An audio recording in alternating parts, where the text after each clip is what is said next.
Hi, I'm Hind Al-Ansari, and I'm excited to welcome you to the third episode of the Forums podcast. In today's episode, we will focus on the evolving defense and security landscape in the Gulf Cooperation Council states, particularly in relation to the U.S. foreign policy. We're joined by Professor David Des Roches, who is a senior non-resident fellow at the Forum and professor at the Near East South Asia Center for Strategic Studies. He previously served as the Defense Department Director for Policy in the Arabian Peninsula and held key roles in NATO and the Office of the Secretary of Defense. Professor Des Roches, thank you so much for being here with us today. It's an honor. So, Professor, in your opinion, when we talk about US posturing, it's not only to sell the idea that the US is the most strategic and the most reliable partner for the GCC states, but it's also a matter of building trust among the Arab public.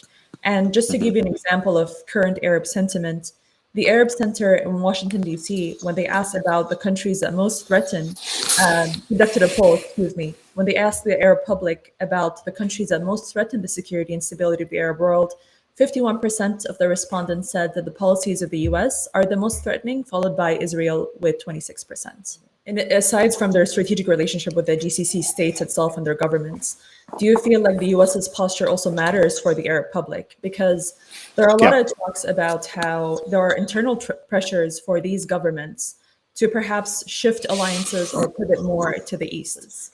Yeah, well, I don't think they will form an alliance because if they do, you look at, look, the Chinese are very, very smart.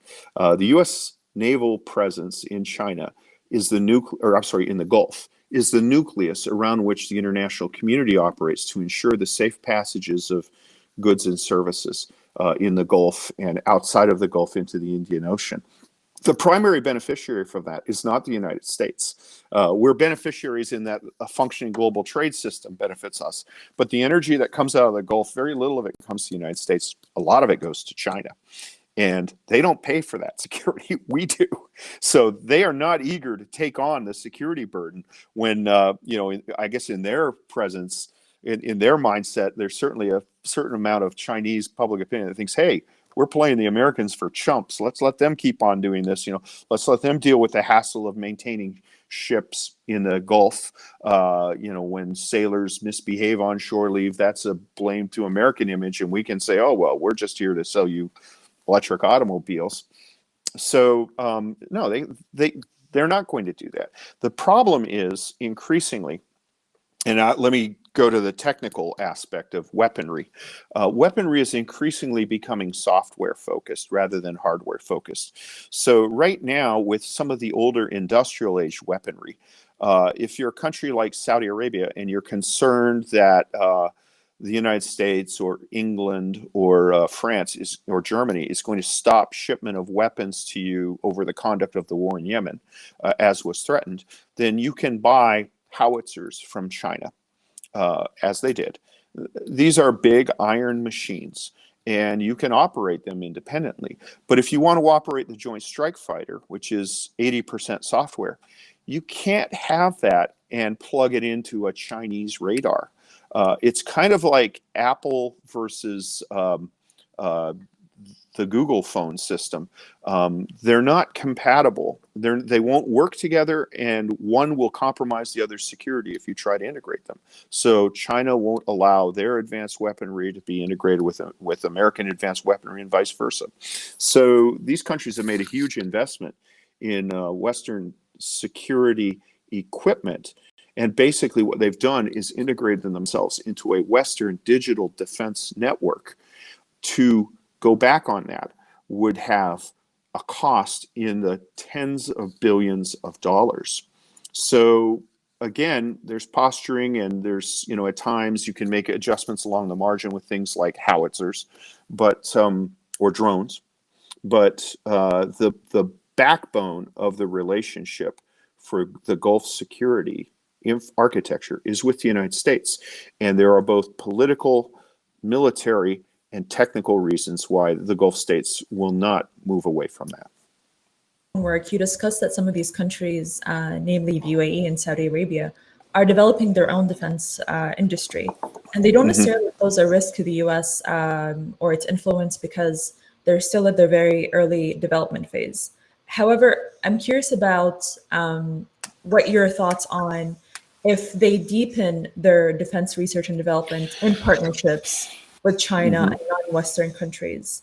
For example, like what if they start borrowing Chinese defense in their own research, sending young professionals to study and collaborate in China, and perhaps over time reduce their reliance on Western partnerships? Yeah, that's a really good question. So they can do it provided they keep it separate. So they won't get, modern warfare is network warfare and modern warfare is integrated warfare. Um, they can maintain multiple partners provided that they don't network in. So, and this is not new. This goes back decades. So, the one of the least known of branches of the Saudi Ministry of Defense are the strategic rocket forces, and they are almost entirely.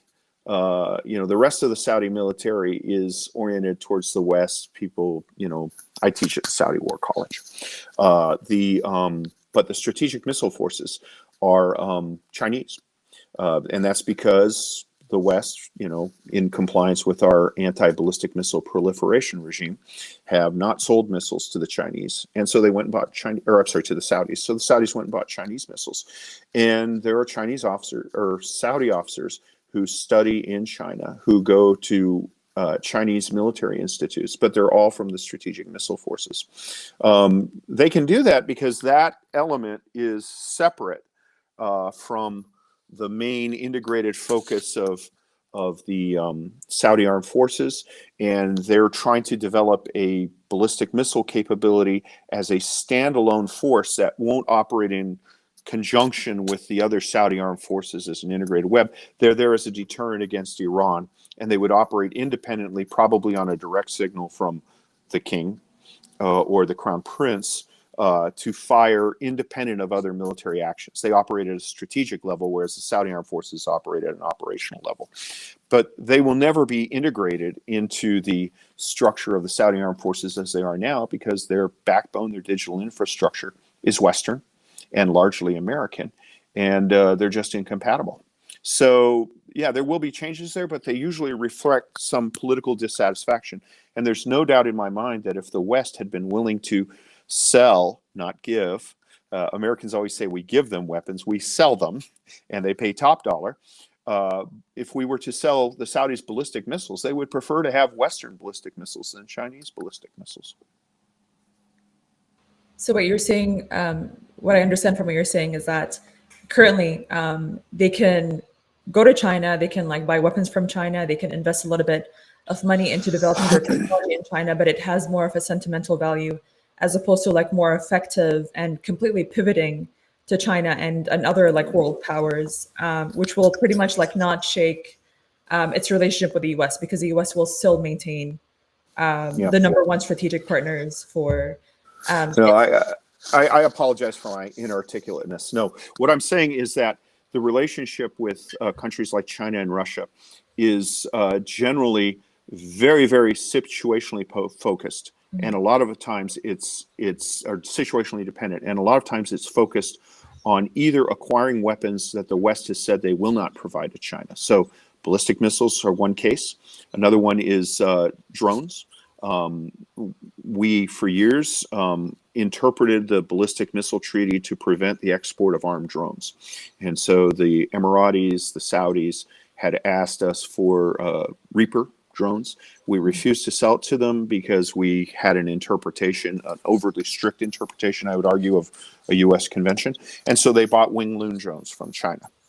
So they will buy things that we don't do, or they will go to a country like China or Russia or even France sometimes if we offer to sell them something, but it doesn't have all the capabilities they want. So in the negotiations for the Saudi fighter jet F-15 upgrade, there were some advanced capabilities, missiles, radars, that we were not willing to sell for various reasons, one of which is Israel's qualitative military edge, which irritates all of our regional partners.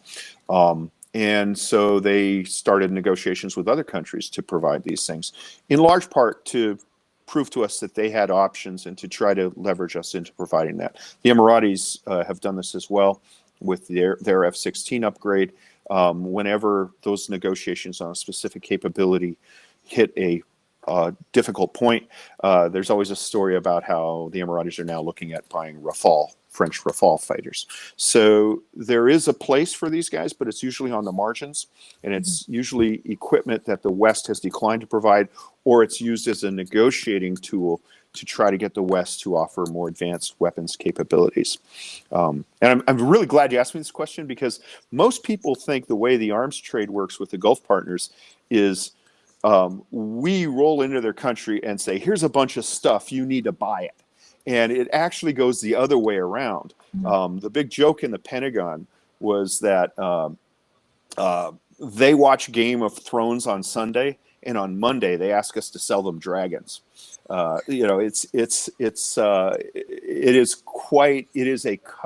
weapon sales in the Gulf is a customer demand driven enterprise, and people in the U.S. government spend 98% of their time explaining why we won't sell stuff rather than the other way around, which is, I think, how the public views it. Would you agree that there is also a soft hard power aspect to it, where at least from the GCC states' position, when they're in the market, where they are in the American market of like buying weapons, it's also a way for them to say, this is very lucrative for you. We're going to buy your weapons, but at the same time, we want to ensure your protection. Is this also part of the negotiation? Generally not. And the reason why is, first off, the weapons margin, the profit margins on weapons are much lower than people think. And particularly when you export advanced weaponry to partner nations, you actually have to engineer them. The Patriot missile radar that is sold to any foreign country is different than that used by the U.S. forces. And as weaponry becomes more software dependent, the variations get greater and greater. And the reason for that is we want to prevent a compromise of things like firing frequencies for surface-to-air missiles. So it's when you start to get into advanced weaponry, a howitzer is a howitzer, and the howitzer that comes that goes to the U.S. Army generally is the same as the howitzer that goes to the Emiratis or the Kuwaitis, assuming that that's what they want. But when you start to talk about advanced weapons that have radar capabilities or some sort of detection or some sort of electronic warfare, now you have to develop, in effect, a different variation of the weapon. And this applies to a lot of air-to-air missiles, for example. And so the requirement for that work, there's a lot of money. Yes, it produces work, but it's not as though we're producing something that we sell to a country in the Gulf and then we just keep the production line going and those same things go to the U.S. Air Force. They're actually there's subtle differences. They're different products.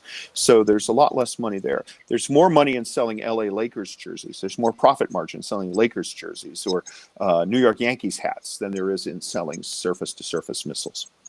Interesting. Thank you for the clarification. Yeah. And no, I'm so glad, because nobody knows this stuff. This is all Pentagon inside baseball.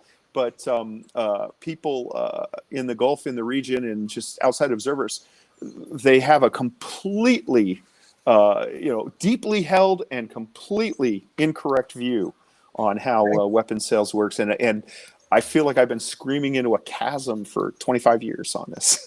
Well, this is why we're glad to have you on the show. I mean, I'm so glad that we got the opportunity for you to clarify and share your perspective with us on it. And that being said, I can't let you go without talking about Israel and the U.S. Sure.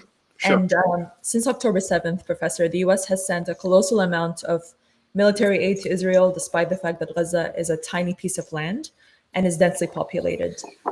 This includes precision-guided munitions, tank munitions, fighter jets, and a lot more.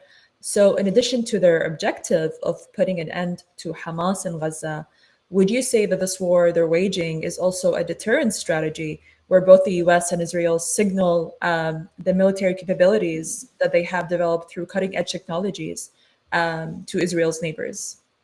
Yeah, I wouldn't say that, no. I think that the Gaza war is a one-off. It was a strategic surprise for Israel. And I think that everything Israel does in Gaza is done for the sake of the campaign in Gaza, and they just want it to end. And I don't think that they have a overall strategy that Gaza fits into, aside from a rather nebulous goal of securing their borders and keeping their interior pre-1967 Israel safe from attack. So they were caught unaware, they were caught unprepared, and they're reacting. And when you have to react like that, you don't really have a strategy, and you don't really have a time to fit it into a strategy. So I don't see it there. One point I do want to make about the U.S. weapon shipments to Israel since October 7th. So 2 points, actually. The first point is, one of the things in government is when you have a traumatic event like this, a lot of times you use it not just to address the traumatic event, but you realize that you have a sort of a blank check, and you want to use that for all of your other unfunded requirements. So when I'm in an Army division and we have a joint staff funded exercise that involves other things, you know that you don't buy toner for the printers and paper for the Xerox. You wait until the day after the exercise starts, because then all that stuff gets charged to the exercise instead of to your regular budget. And I think that when October 7th hit, the scale of that devastation was really shocking. And I think that there was a moment in Washington where people said, okay, Israel, what do you need to secure yourself? And I think the Israelis, as any clever organization will do, the Israeli Armed Forces said, okay, what is our unfunded wish list? And they asked for a lot of things. Not all of those are used in Gaza. As a matter of fact, a fraction of it. The second thing is, when you look at how the United States provides weapons to Israel, there's an assumption, which I believe is incorrect, that everything we give them goes straight to Gaza, goes straight into the war in Gaza. And I think that that's not exactly true. The main concern, Israel's main concern, aside from Iran, which is more of a strategic concern, is Lebanese Hezbollah. Mm-hmm. And nobody in the United States likes Lebanese Hezbollah. And not many people in Lebanon like Lebanese Hezbollah. And so when you had this moment of strategic surprise and strategic weakness, people realized, okay, Israel is not as, they have not had it all figured out as much as we thought they did, as much as they said they did. A lot of those weapons are going to try to bolster the war stocks that would be needed should there be an incursion by Lebanese Hezbollah or even by the Syrian armed forces. So when all is said and done, there's going to be some level of forensic accounting of what goes where. And I think that what we'll find is that there are some, a lot of weaponry that was sent to Israel was not used in Gaza. Maybe it was backfilling stocks, I don't know. Or maybe it was just, Israel took advantage of the moment of goodwill and concern about their security to fill their unfunded priority list that they didn't have. If I can make a third point, I'm sorry to be so verbose, but there's a historical metaphor here. During the Korean War was a huge shock to the United States. We sent a very poorly prepared division to Korea, and we figured that, well, when the North Koreans see these American soldiers who just, defeated the Japanese Empire, they'll turn around and run away. And they wound up destroying the U.S. 24th Infantry Division. And so we quickly reinstated conscription. We built up our armed forces very quickly. But even then, we sent a majority of the forces that we developed during the Korean War went to Europe, not to Korea, because we were concerned that Korea was a sideshow. The big attack was going to be the Russian attack in Europe. And I think that when all is said and done, we may find out that there's similar thinking with the U.S. support of Israel during the Gaza war, that the Gaza war was seen as something that needed to be dealt with to prevent further attacks of that nature in Israel. But the real concern was a Hezbollah attack over the north frontier. Well, thank you so much, Professor, for the very eye-opening, insightful discussion. And we're very happy to have you here today. Thank you so much for joining us. Look, it's always an honor, and I really appreciate the difficult questions, and I appreciate the free range you gave me to try to be the salmon swimming upstream. It's absolutely my pleasure. Thank you so much. And we hope to have you here in the future as well.